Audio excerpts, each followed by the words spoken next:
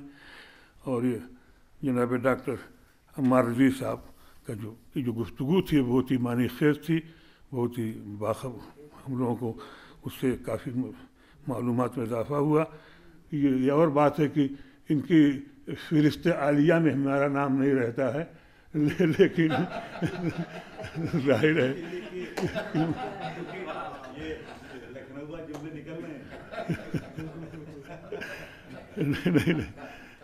نہیں، دو عالمی سیمینار ہوئے، ہم نے دیکھا کہ عالمی سیمینار میں ہم بھی کچھ اردو لکھتے ہیں، ہمارا کہیں کچھ نہیں تھا۔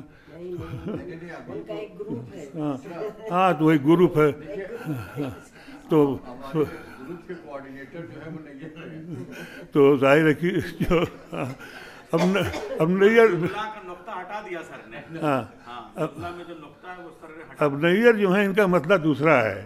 ہاں یہ تو ان کا مت پوچھیے، تو اس طرح کے ہیں کہ تمام ہاں یہ درویزہ گری کے مالک ہیں. 15 اپریل کو آپ کو تکلیف دے گی تیسری یہ سیمینار بہت ہی کامیاب تھا، بڑی افادیت اس کی تھی، اور اس پرچے اس کے بڑے خط تھے، اور جناب پروفیسر صابرہ حبیب صاحبہ کی نظامت بھی اس میں 4 چاند لگا رہی تھی. اور ایسی اگر ناظم اور ناظمہ موجود ہوں تو ظاہر ہے کہ اس سیمینار میں بغیر مقالہ پڑھے جانے اس کی کامیابی کی دلیل بن جائے گی. میں ایک بار پھر آپ حضرات سب کو خدمت سے شکریہ ادا کرتا ہوں، اور امید کرتا ہوں کہ کیفی اعظمی صاحب کی تفہیم ابھی شروع نہیں ہوئی، معاف کیجیے گا، تفہیم کیفی ابھی باقی ہے، اور اس لیے تفہیم کیفی کے لیے سیمینار برابر ہونے چاہیے. اور نہ بڑے سیمینار سے ہی، چھوٹے سیمینار سے ہی، نشستیں سے ہی ان کے مختلف افکار و نظریات پر گفتگو کی ضروری ہے، کیونکہ افکار و نظریات کے بغیر کوئی شاعر نہیں ہوتا ہے.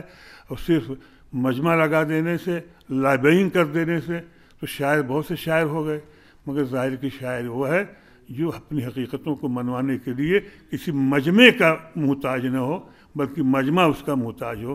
بہت بہت شکریہ.